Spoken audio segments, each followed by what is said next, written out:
What is going on? I'm back with another update from my fish room.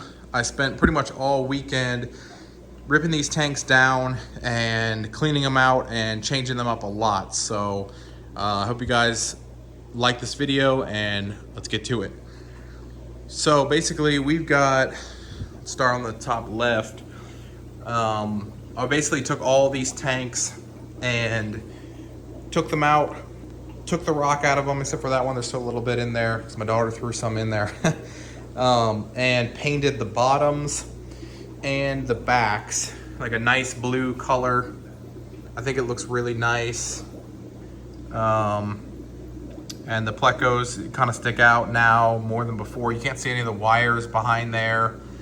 I think it looks really good. And then I kind of like put some plants in the tanks in pots instead of having them planted in the actual ground. I think it looks really good. And then my wife put some of her pothos plants. This one's been in there for a long time, but we added more to these plants to kind of help reduce the nitrates and just make it look better aesthetically.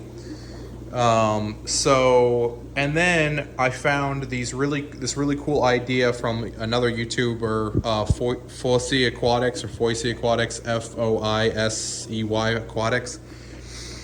And basically it's where you take these, you can buy these at Home Depot.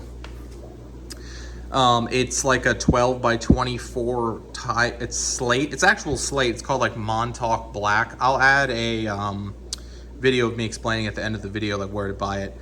But basically I took a wet saw and cut them down into thirds, and it is the perfect thing for stacking caves.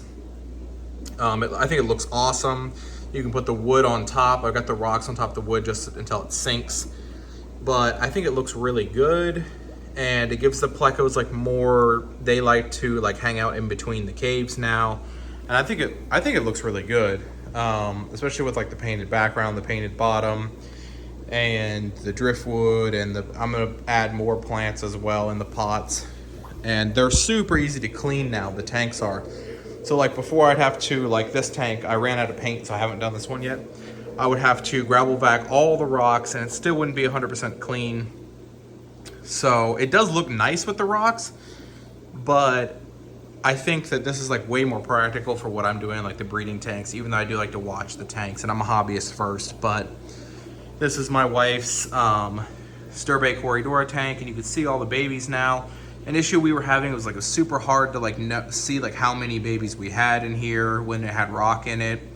And it was also really hard to catch them. So I think now it will not be that hard to catch them. We'll just take the driftwood out and start to catch them for selling.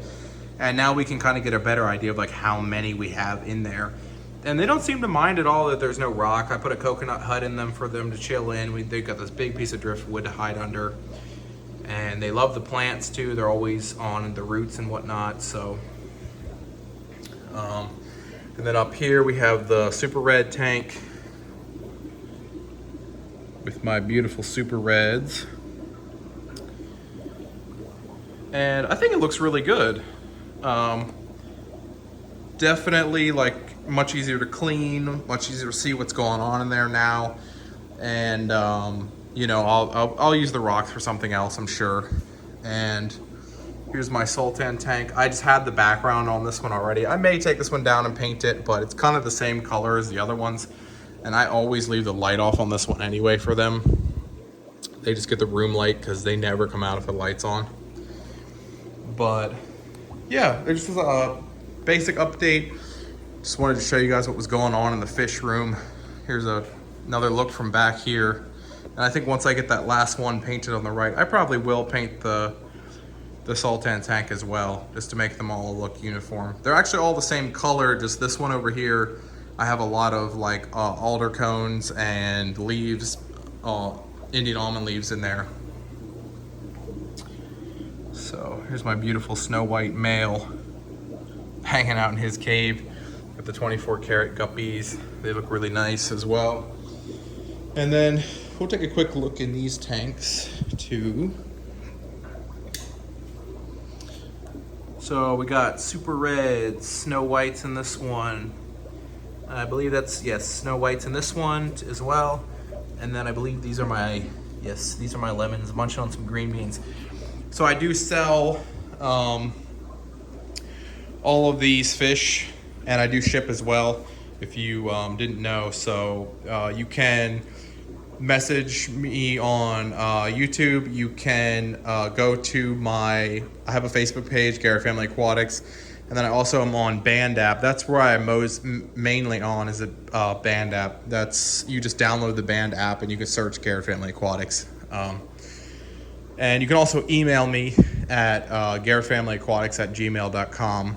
So I check that often, and then like once you email me once, I'll just send you my phone number and you can text me.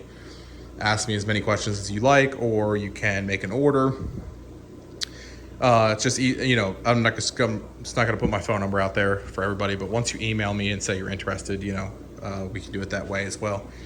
So I hope you guys enjoyed the video. I'm going to put in like where I got the slate cave stacking things from and how I cut them. I'm going to add that to the end of the video. So if you guys want a similar system to what I've got, you guys can go ahead and do it for yourself. Thanks for watching. So this is where I found the slate that I cut into 3s to use for stacking the Pleco caves. This is HomeDepot.com. This is the Montauk Black 12 by 24 inch gauge slate floor and wall tile. This is pretty much what it looks like. It's about $35 a case, so a case I think came with like 8 12 by 24 inch slate. You can buy it by the piece as well, and basically you just cut it to whatever size you want using a wet saw, and I will link that at the end here of the video of me cutting it with wet saw.